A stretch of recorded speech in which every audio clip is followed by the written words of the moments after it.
Hi everybody, welcome to today's Zoom workshop. Now I've been really excited for this because, and also do give us a wave if you can hear us as well, make sure you can hear me because it'd be a nightmare if we couldn't. But yeah, I've been really excited for this because of course this is the Woodland Silhouettes USB that launched last month actually.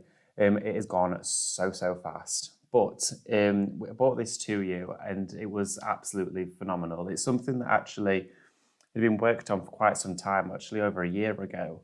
I started putting the designs together, of course, with help from Lauren and the graphics team here at Highlight Crafts. And it was something so amazing to be able to share it with you all because I could see how much you all loved it. And the fact that it was built from memories, there was so much in the past that I'd really enjoyed working on within craft, but as well as other areas that I've gone through in life. And I sort of incorporated all of that together to come to this collection, which was really it was a really big moment. So thank you again, everyone, as well, for joining today. It does mean a lot. So we do have a code as well. Sorry, Andrew, what was the code? Yeah, we do have CM30. And now this is a code that you'll be able to use today on our Highlight Crafts website. This will entitle you to 30% off all of the Craftmaster products as well. So think of all your pure print, your rice papers, your vellums, maybe your glitters, any of your applicators, maybe fine liners, something like that that you may be interested in today. Add it to your basket and use the code when you get to the checkout because of course then it will give you that 30% discount, which is brilliant. And as well, that code is also available till Thursday at midnight as well. So do make use of that and take full advantage of it. But of course, we'll remind you throughout the show of the code as well. So don't worry, you're not going to miss anything at all. So I'm going to have a little show of some samples with you as well before I get started in some demonstration. And the reason why I want to do that is because throughout the show, we had so many samples to share and we just didn't have the time to show. And I thought this is also really good because I've taken a little bit of inspiration for some projects today. And the project I've decided to do today is a little bit more paper craft, but as well incorporating mixed media techniques. But this as well will sort of combine little bits of elements that I've been doing quite recently, but as well something that I'm still building on. So as quick as I've learned it, I'm really eager to share it with you. But this here is a book. And this was something incredible because this was what Amanda did for one of the samples in the show. And she was really excited when she saw the collection. She said, I really want to do you a sample. Can I please do one? I said, absolutely, I would love you to. But it's unapologetically masculine, but could completely be tailored to something quite feminine as well. But it's filled with stories. It's filled with moving elements. So you've got your windows. You've always got slides in here. Again, we're using the acetate. All these elements that you can get are on the USB, so it's all there for you. And of course, if you will have received yours by now, I would love to know what you've made with it as well. So do drop down in the comments or email us a photo as well. I'd love to see what you've been making with things like this. It makes it a whole full circle moment. But you can see here a storybook with individual pages on there. This could be tailored to whatever you want. Of course, there's hundreds of papers on there. There's hundreds of stencils and designs. This is just one way of looking at it. But when the USB and the concept was put together, and I decided on a few different ways in which I wanted it to look, I really wanted to have these, and these are your diorama box frames. So when you're looking at things like this is the three-dimensional diorama concept. Now, making a book out of this is something I really wanted to do, but haven't actually done yet. So that's what I'm going to do through this demonstration, but we're going to break it down into different sections. So you can see here, this is all white on white, which I think is one of the most exquisite looking pieces that you can do because it just looks so delicate, but we can take it that one step further and add our inking, our glitters, our textures, all those sorts of elements to it. So this here is one way you can do it, of course, then using the backing papers from the actual USB itself. But you can see the depth that you're actually getting in here. Now, the lovely Louise that made this sample, she used a concertina system to create this. But I thought we'll do some layering up and then we'll actually turn it into a moving book. So one that's actually got a full wraparound cover. And we're going to do it all by hand because I'd hate to just jump straight into it and then have it hear all the pieces and say, this is how you do it, but this is how you actually do it from scratch. So it's going to be something that I've not done for you before, but something that I've absolutely loved working on. So what I'm going to do first, we've got some more samples, but I'll go throughout the show. We can have a look at some other ones as well, whether they're the big mixed media ones like I've got behind me, like the cushion in the window, things like that. They're so aspirational, but also inspirational, but achievable because there's all of those bits on there for you that are ready to go, like whether it's a stencil or an image. some of them will have such great impact when they're stenciled through, and you, at first glance you think, how on earth have you done that? That is incredible. It's a stencil, or it's just a mask of an image or a texture. It really is breathtaking.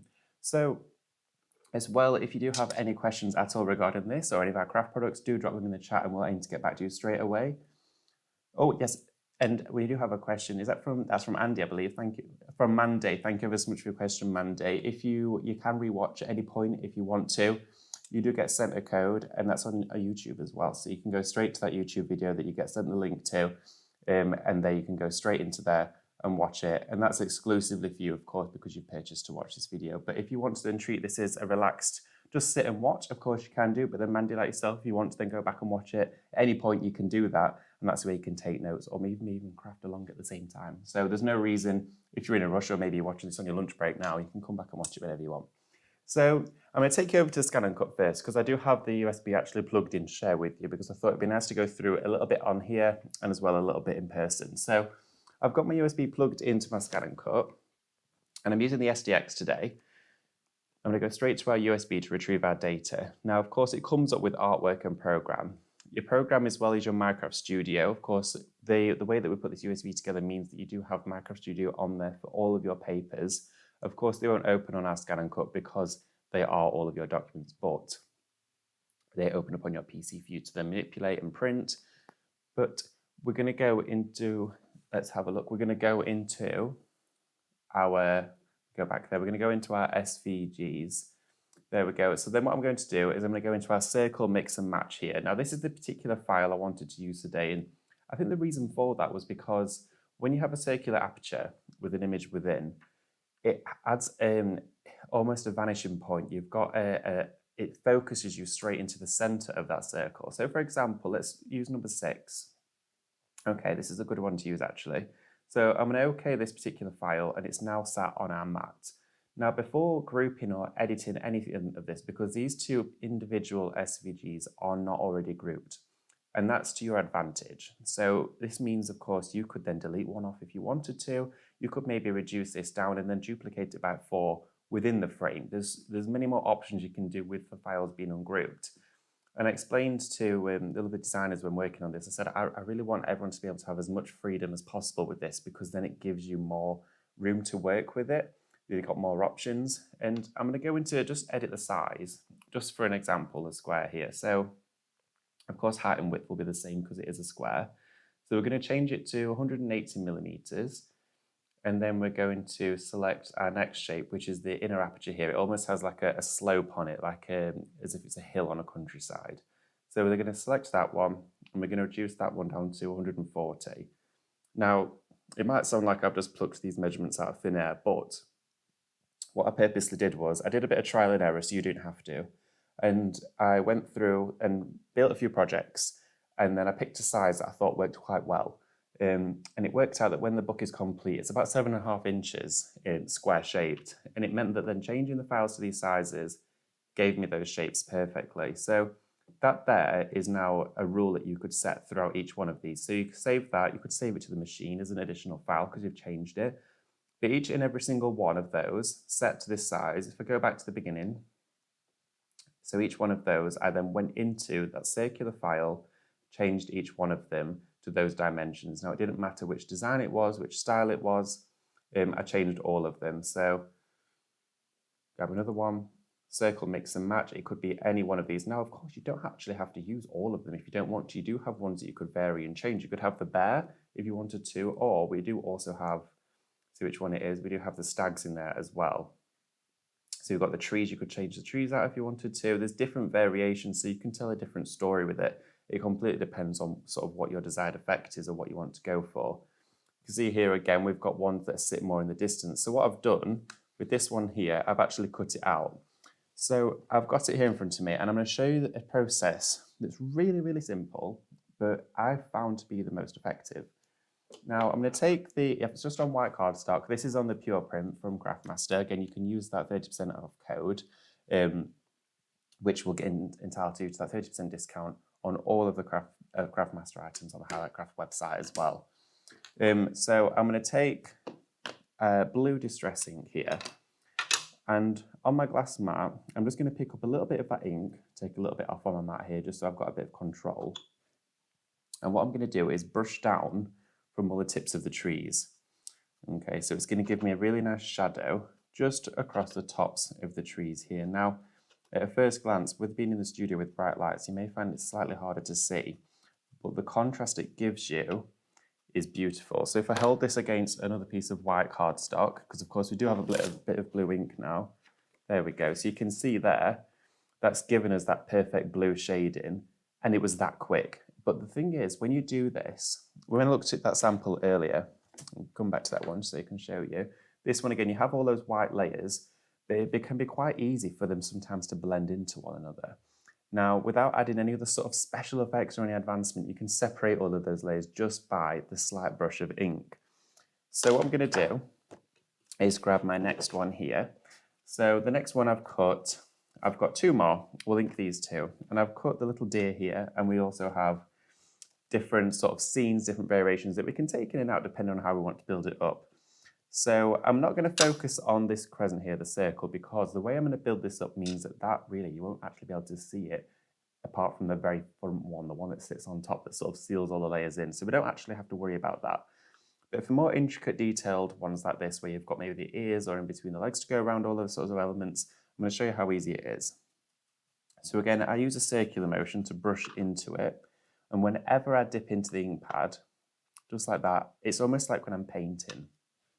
I just take it on my mat and blend it there, because of course, if you go straight into your ink pad, it may be that maybe a couple of the bristles here have picked up a large amount of that ink, and then you go straight to your paper and then you have this big streak that sits there. As well with the pure print, this is the 250. It's really smooth, so your ink glides across it really, really well. It gives you a really nice smooth blend finish, even if you're using a sponge to blend, a brush, a bristle brush, maybe a cloth or a wipe. Whatever you're using to blend, it blends really, really beautifully on this card. So I'm going to take my brush down and I'm going around the edges again. And then I'm just going to work, and what I'm doing is I'm dragging it into the center. So where I've got these ears and the face here, I'm just going to brush it in to the center like that. Now, if you've got really detailed parts, I would always then just place my finger on there, just so you don't want to sprain any of it. But I'm using that heavyweight cardstock so I can be assured that I'm not going to have that happen.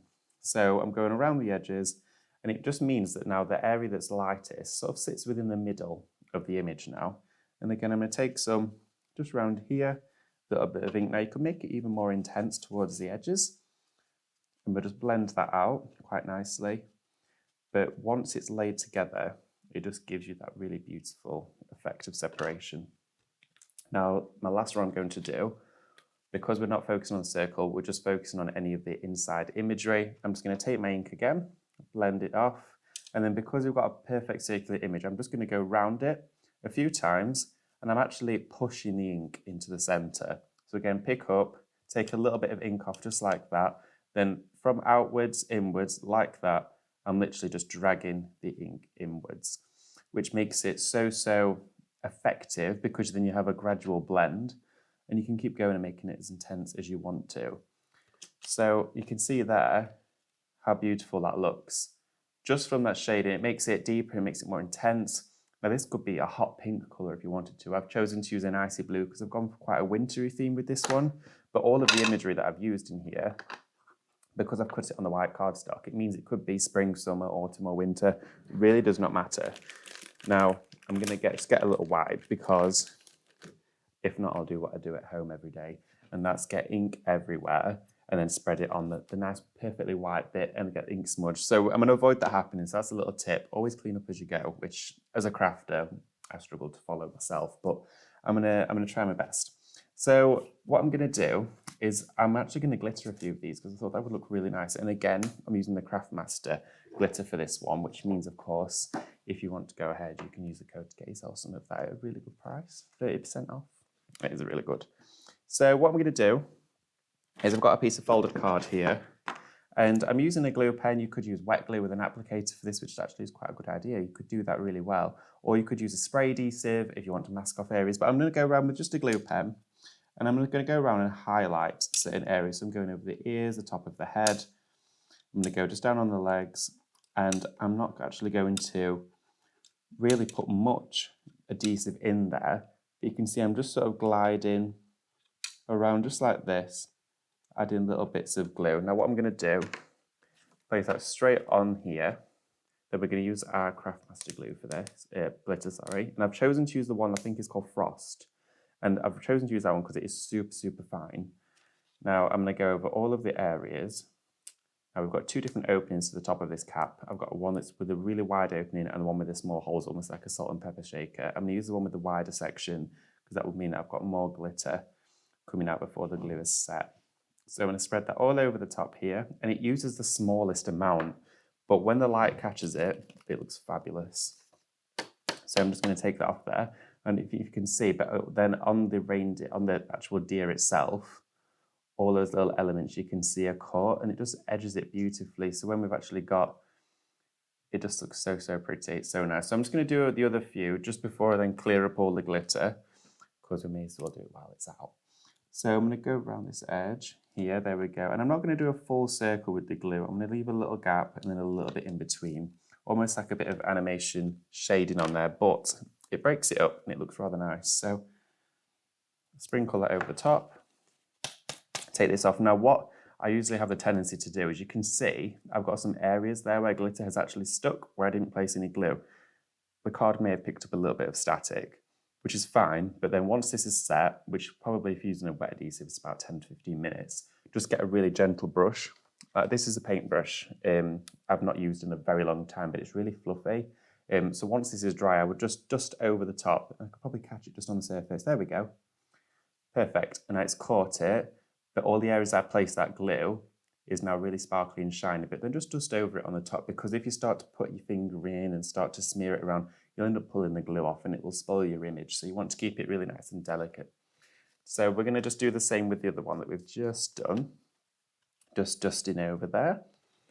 And then I'm going to pick up the last one here. And because we've got some trees on here, let me move this away just whilst I decorate this with our glue. I'm just going to go around on alternate trees and do almost little wiggle lines.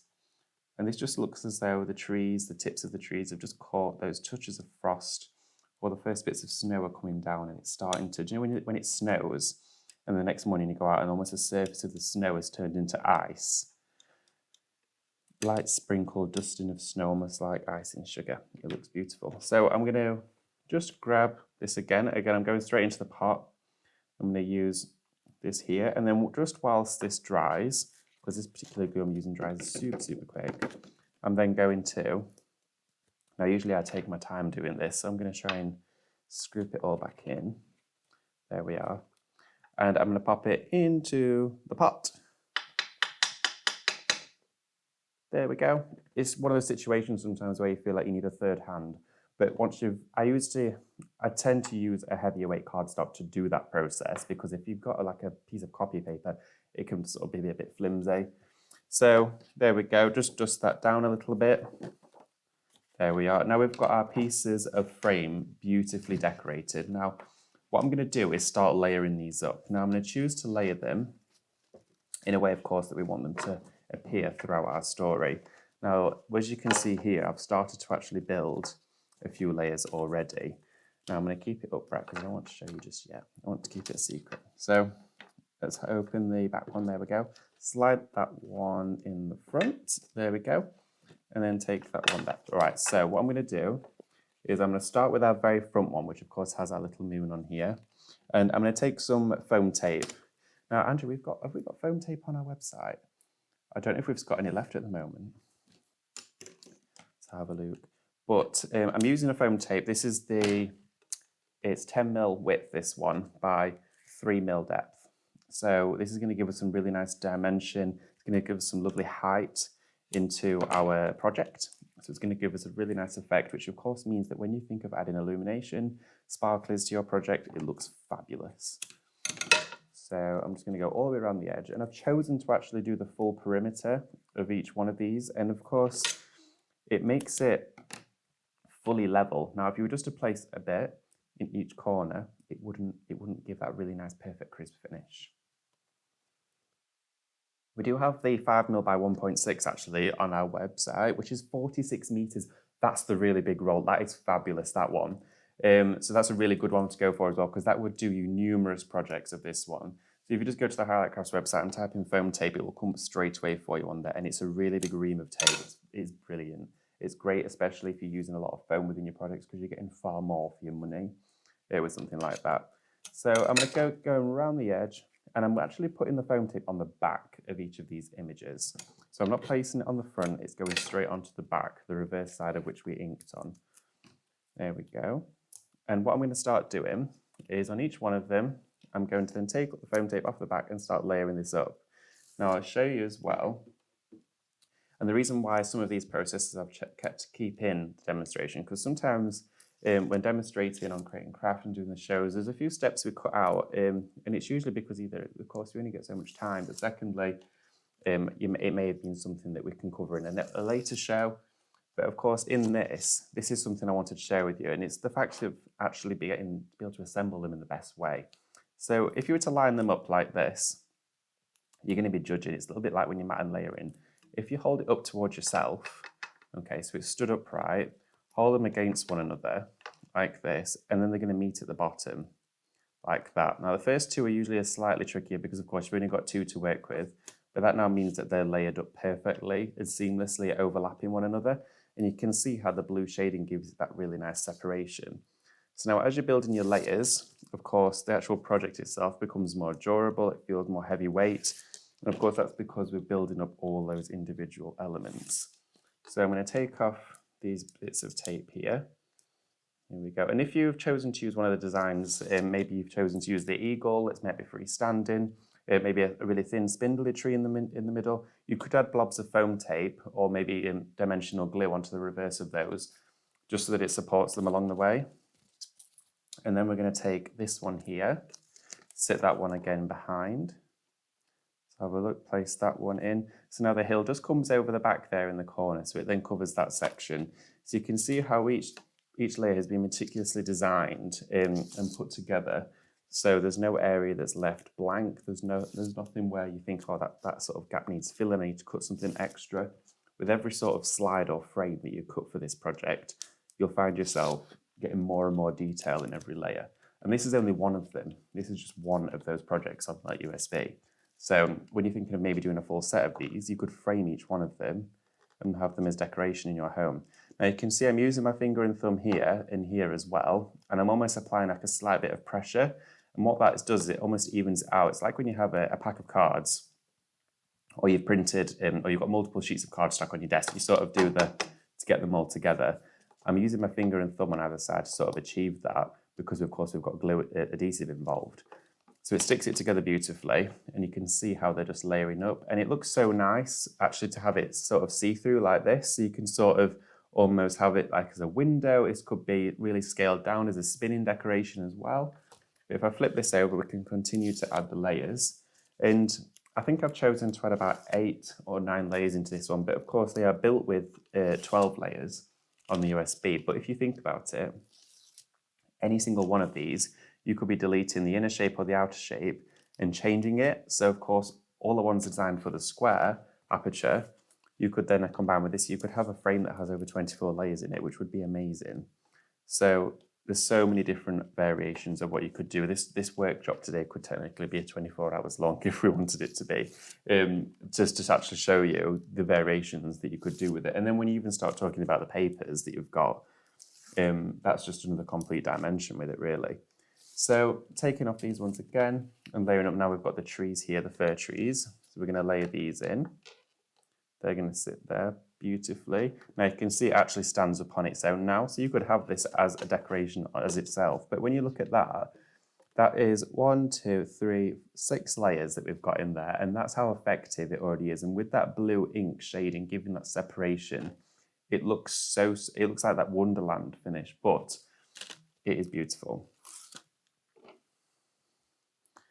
So, we've had a really good question in, thank you, from Mandy, asking if we've got an order. Now, as the files are placed onto the USB, they're in a form of order, which means that they would technically work in that sequence. So file 1, 2, 3, and so onwards would work as in if you were to cut the first one, that would be fine to sit at the front, as in going backwards.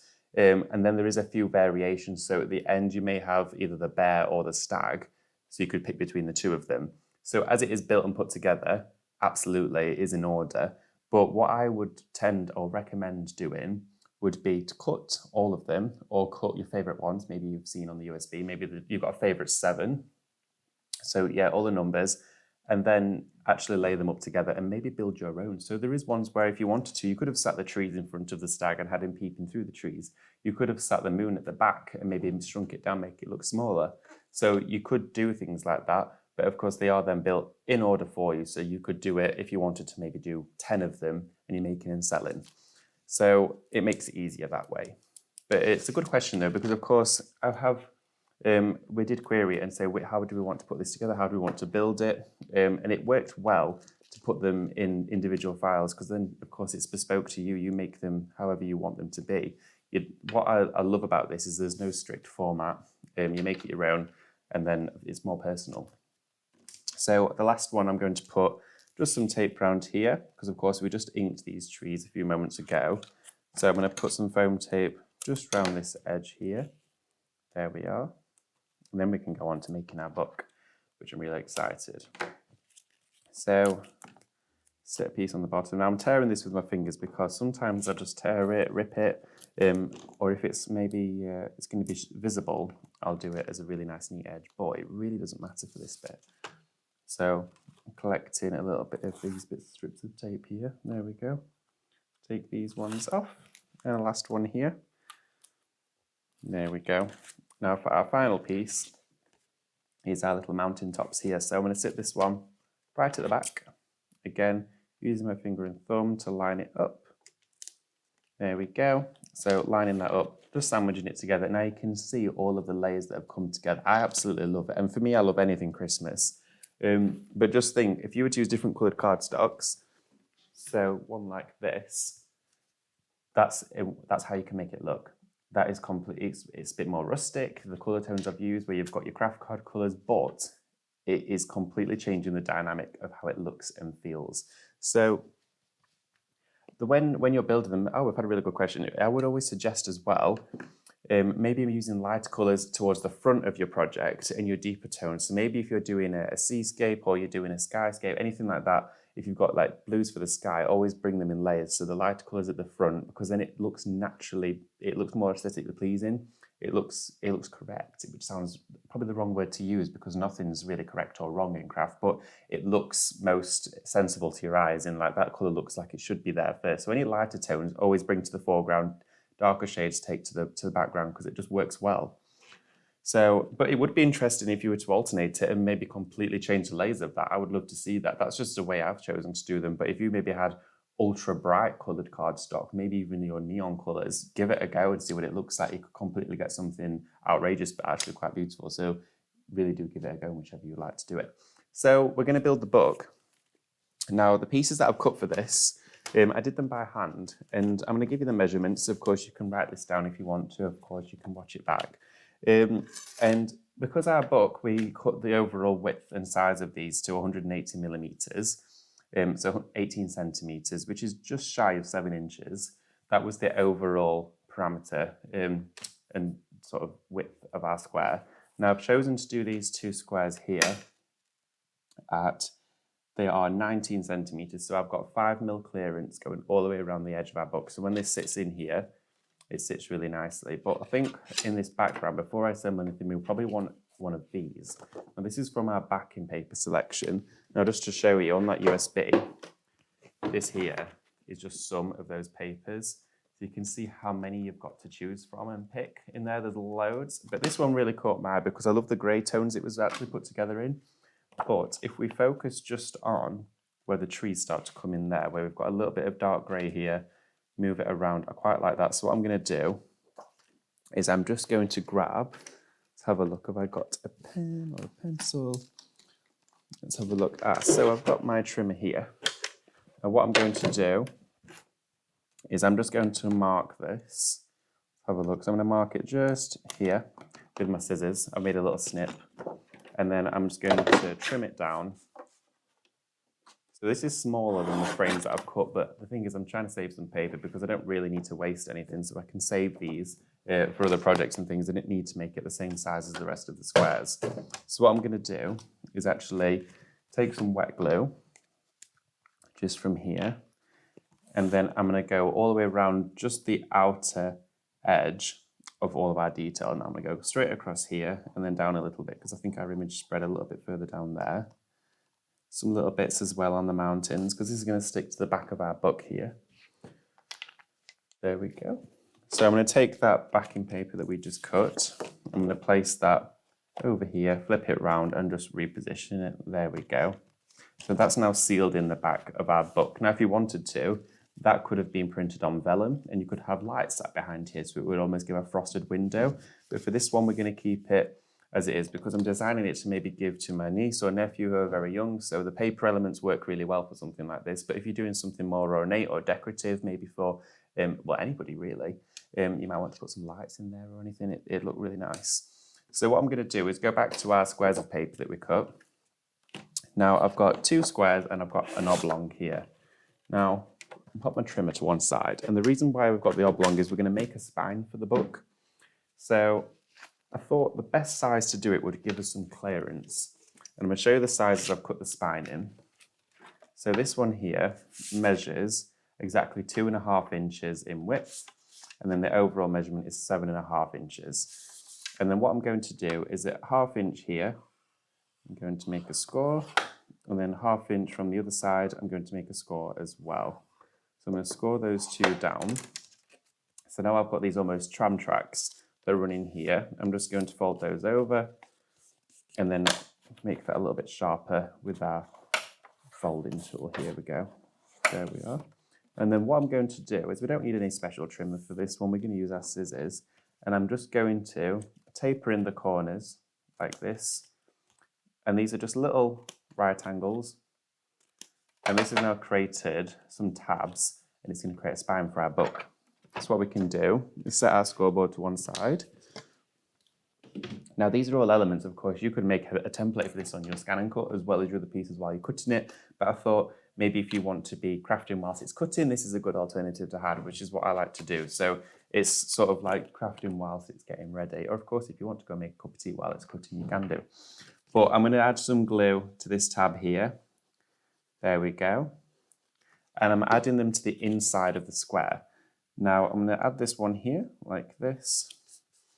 There we go. And I'm using wet glue for this one. It's entirely up to you what adhesive you want to use. That's not crucial. It's really quick drying, the pin flare book binding, and it also is, well, in my eyes, permanent because it's never peeled away for me, especially on an uncoated cardstock like this.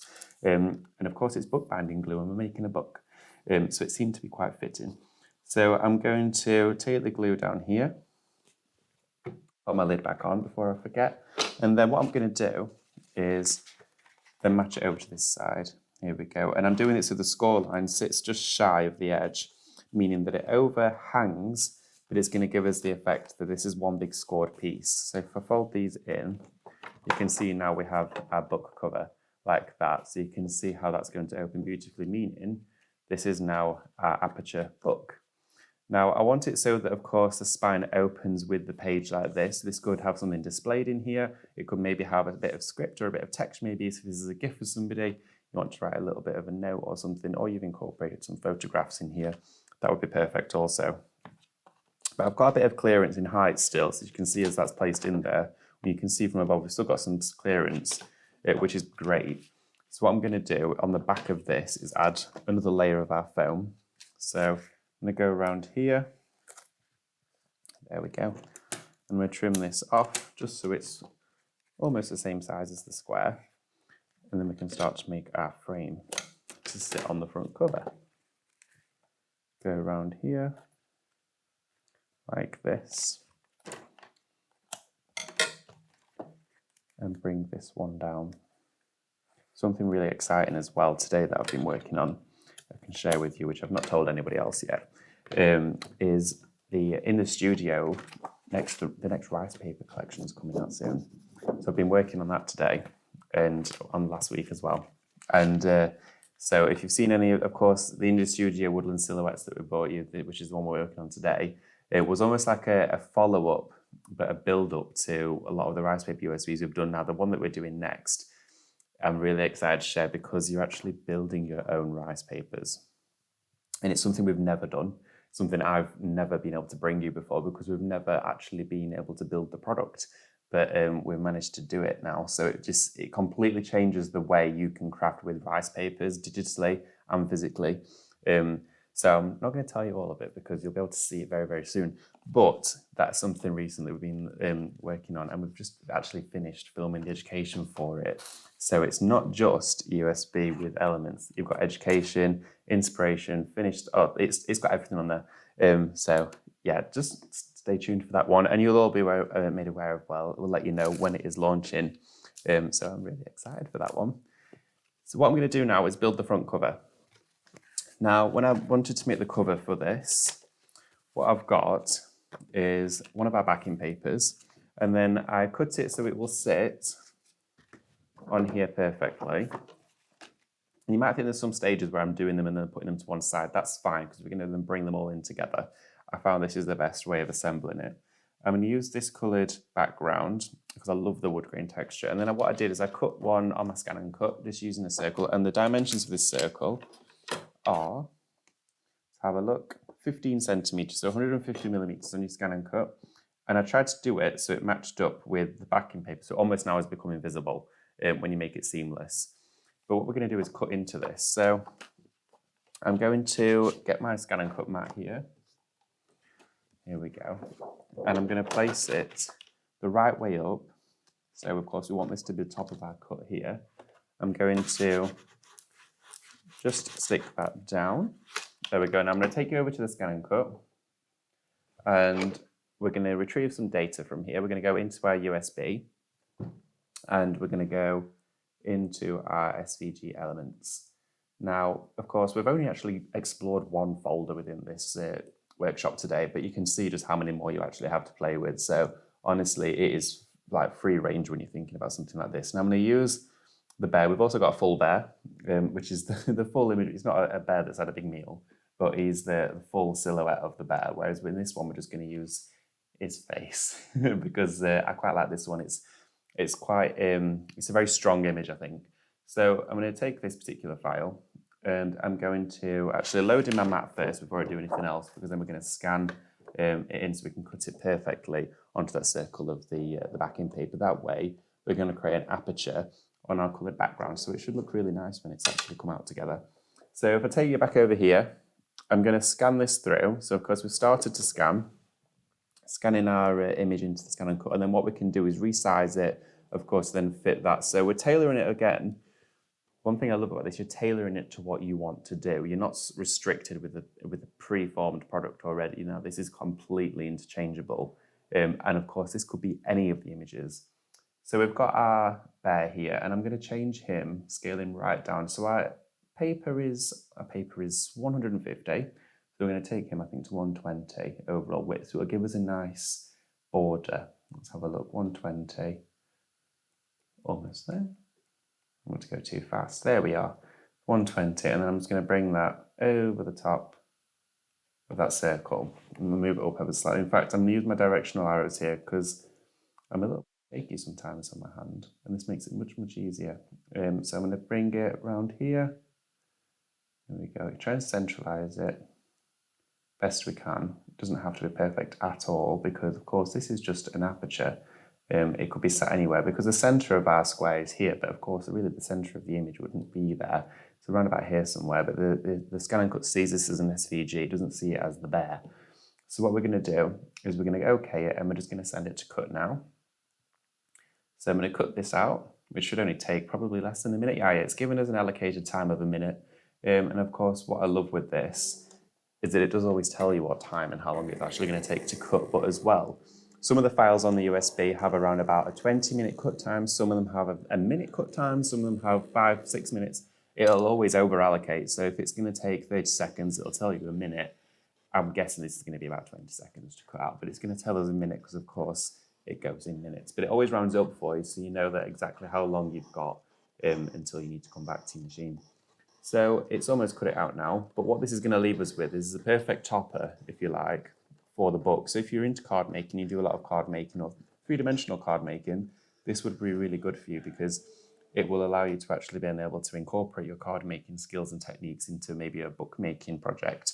Or if you're vice versa, it allows you to just explore different techniques, which I think is really nice. And if you do like me, to get cadence paints and stencils and paints and products out, even better. So that's cut out here, and I'm going to take this out. So what it's left us with here is the perfect aperture. There we go. So we've got our bear now. He's cut out of this, which I love that. I absolutely love that image there. I'm going to set my mat just to one side, out of the way. Now we're going to go back to our book. And I've got a few other images that I've cut out as well. And I didn't use scan and cut for some of these. I actually used, I used some of my dies because I always keep on my desk a couple of dies from my nested shapes from Tudor Robbins. And I used one of those because it was the perfect size, and I just instantly did it whilst my scan and cut was going. But I've used one of our backing papers, and that's going to sit behind our bear like this, which looks really, really nice. So what I'm going to do is I'm actually going to take some wet glue. I'm going to pop it just on the actual edge of where it's cut, because then I don't want to pop it all over the here, because this disc is smaller than this one. So I don't want glue all over the place. So this is a tip that I've learned from experience, as you probably can tell. But it means that I can actually do it really neatly. So I can lay this up like that. Now it almost looks like he's sort of maybe the king of the forest, or he's looking over the forest, or this could be relating to a memory. We used to go away in Scotland a lot when I was younger. We always used to go through the woods, and it reminds me of that with all the cabins, and it's that sort of theme and environment, and it works really, really well. So I've got a white mat as well to place under here, which I thought would look lovely. So I'm going to just mount this up so it's a little bit higher. So I'm going to take some of our foam tape. And the one thing I would love to see, and the main reason for it, is what everyone else has done with this. And that's because I love seeing everyone else's interpretation, whether it's when I've done the tattered lace shows and highlight crafts, and the rice paper shows, anything. I love seeing how everyone else works, because when we have some of the samples coming from the design team who do such an incredible job, and maybe we've been working on it for a couple of weeks as well, and we see what everyone else has done and thought, I would never have thought to do that, or that's something completely different. And the fact that, of course, I sat with the designers putting this collection together and had those ideas in my head already of what I wanted it to look like when it was finished, I would love to see what your outcomes would be, because everyone's style is so, so different, which I think makes it a great USB, because anyone's style can be tailored to this. And so I'm going to take these bits of backing off of the tape here. Oh, that one didn't want to be nice to me. There we go, got it. Sometimes if they're ever a little bit fiddly, I take my poker tool and just give them a nudge, and it usually tends to work, or try the other side. There we go. I can remember I was once on Create and Craft, and my poker tool, I dropped it, it fell underneath the cutting desk and rolled to the complete other side of the studio, and no one saw it other than me, completely. So I was without it, and this one piece of foam tape would just not come off. I think I had to find a pen or something to get it, and it lasted about 5 minutes, but it happens. So I'm going to then centralize this. In fact, I'm probably going to put my head in just a second. Do excuse me. There we go. So I've just centralized that. Now what we can do is map this on top. Now that, to me, it looks sophisticated but effortlessly done, because of course it looks, it has those faux wood finishes, but it reminds you of when you're in a shop and you get the expensive home decor items. This could be printed on rice paper, wrapped around an actual book if you wanted it to be, with your decoupage glues and adhesives. So I'm going to stick that on here. There we go. And now just whilst that's drying, before I then stick it onto our book cover, I'm going to move back onto our book. And we do still have time, don't we? I don't know how, I lose concept of time when I'm crafting away. So what I'm going to do is create a window. Now, on the front of our book, let's get some acetate. So I'm going to use some of the Craftmaster Construction Weight acetate for this. Which again, you can use that code to get you 30% off this, because that's incredible. This is fabulous. It always reminds me of the plexiglass you get in sheds for the windows, because it's that thick. But it works really well for this one, because we want some strength and structure to the reason why we're placing it in there. So I'm going to get a guillotine. I'm and trim it down. Here we go. Now I've got this piece of cardstock here, which is a reminder of how big my square aperture frame was. We said, I think it was, let's have a look. It was 170, just shy of 7, so just under 7 inches. So let's cut a square. So it's 6 inches and 3/4. Well, there we go. I've not got my guillotine set properly. There we go. I had my guillotine not correctly set, but there we go. Slice that down. Perfect. So now we've got a perfectly square piece of construction acetate, and again, that was just shy of 7 inches. So of course, the frames that I've built, all the apertures are 7 inches, it's going to sit slightly within there. And what I'm going to do is take our glue pen again. Here we go. And I'm just going to do a few drops on here. This will almost look like snow. There we go. I'm going to go all the way around here, and it almost looks invisible what I'm doing at the minute. So I'm not going to do loads because you probably can't see it all that well. But it is so effective when it's dry. I absolutely love doing it. And I'm using a Quickie glue pen. You could be using that pin flare glue maybe. You could use little glue dots, depending on what size or effect you wanted to go for. This is going to create a snowy blizzard. So if we then go back to our glitter, I'm going to use our paper again. And what I'm going to do is sprinkle this and go all over the surface with it like this. This is bits I really love doing stuff like this. And then sprinkle all of that off. Now, of course, acetate, you could use an anti-static bag on this. It will probably help you quite a bit. I'm going to set that just to one side, and then we'll put our glitter back in here because I know exactly what I'll do. I'll stand up in about half an hour and throw it across the room and not realise I've actually got glitter all over it. There we go. And I'm going to put the lid back on. So what I've done is sprinkled that all over. So let me just quickly take our brush to the top of here. There we go. So I don't know if you can see that, but we actually have little gluey, little glittery snowdrops on here. Now these look so delicate and perfect when they just shine in the light. Now the glue is still drying, but of course I've used that Craftmaster glue, so the glue will dry translucent. And I do have one here that is dry, but you can see how shiny and sparkly they look. They're so cute. So what I'm going to do is go back to our book that we made, and I'm going to get some red liner tape. Now this is going to sit and actually encase everything in here. So you can see now I've actually placed the acetate over the top. Now what you could do if you wanted, if you've got some flakes or snowflakes, they could all go inside here and it could create a giant shaker. Because of course we've sealed it all around the edges with our foam tape, which would look beautiful. So I'm just going to take this red liner here and pop it just on the edge. I'm not going to place it all over, I'm going to place it just on the edge because I've just thought of a different idea. So I'm going to take it down here, like this. There we go.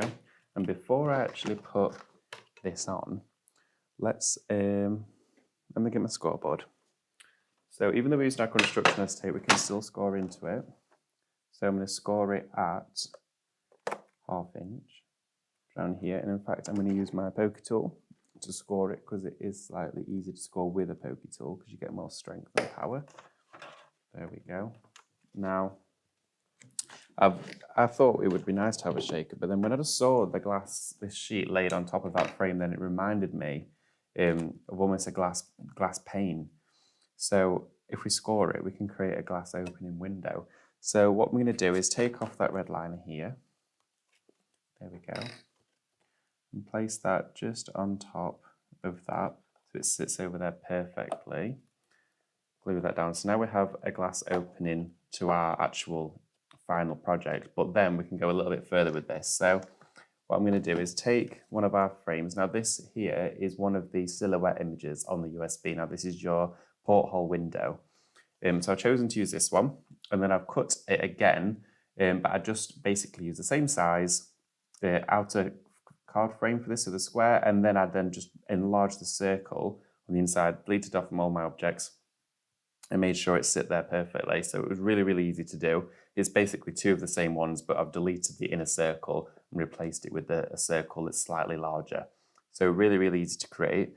And what I'm going to do is get some wet glue and just go around the inner and outer of this.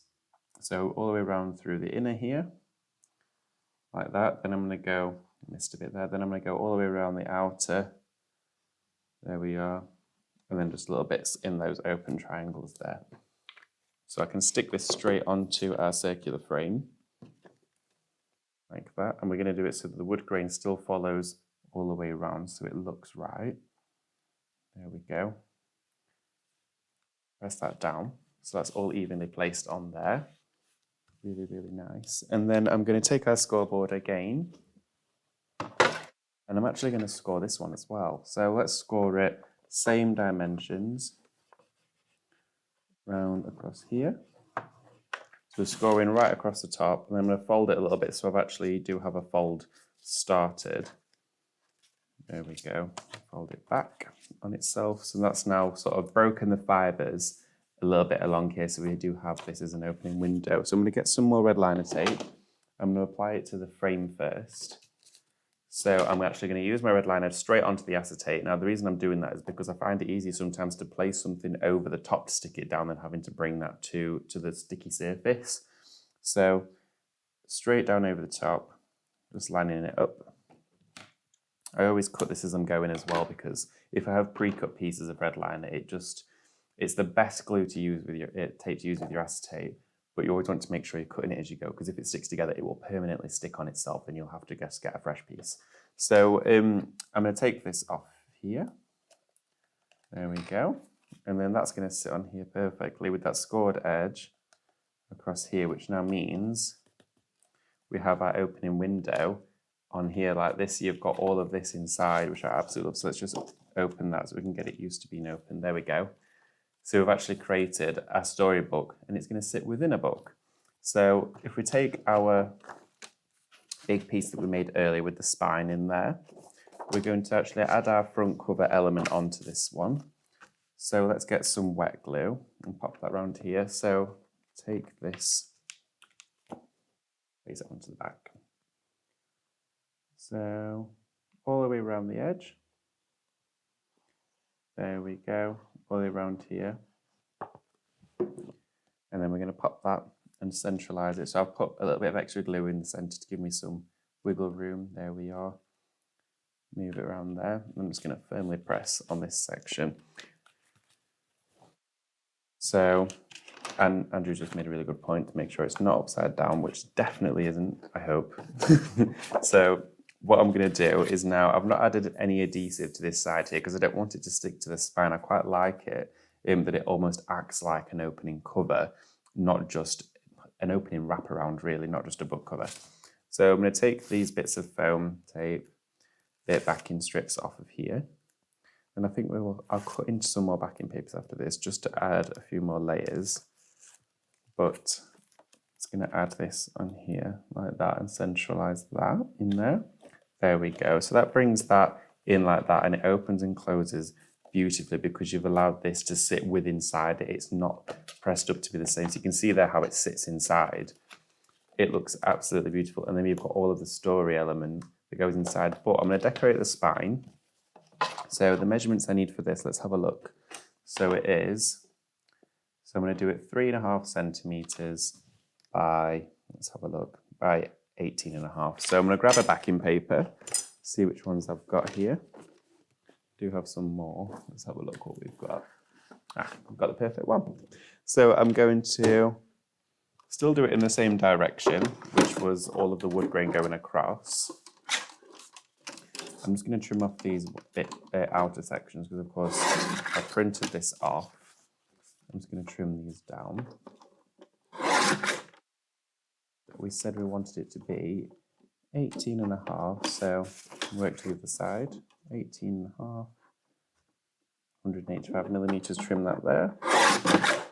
And I think I said 3.5. Did I say 3.5? I think I said 3.5. So I'm going to do 3.5 centimeters here. There we go. Now that should give us the perfect spine cover for our book, which will sit just here. There we go. Yes, perfect. So I'm going to get my wet glue again.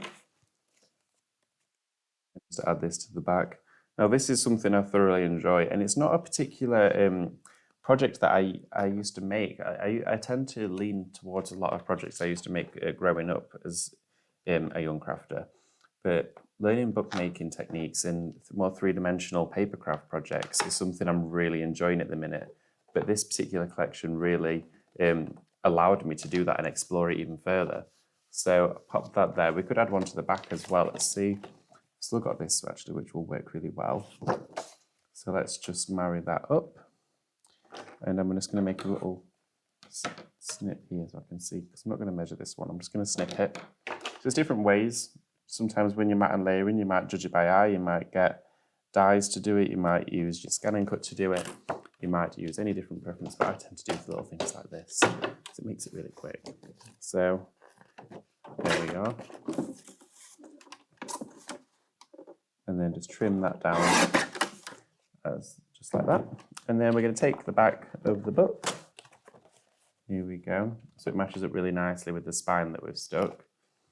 And I can see I've not added a little bit of glue in that corner, so I'm going to just stick that on. And a little bit there as well, because I want to make sure it all sticks down really nicely. So I'm going to add some glue, make sure to actually pop it a little bit further into those corners.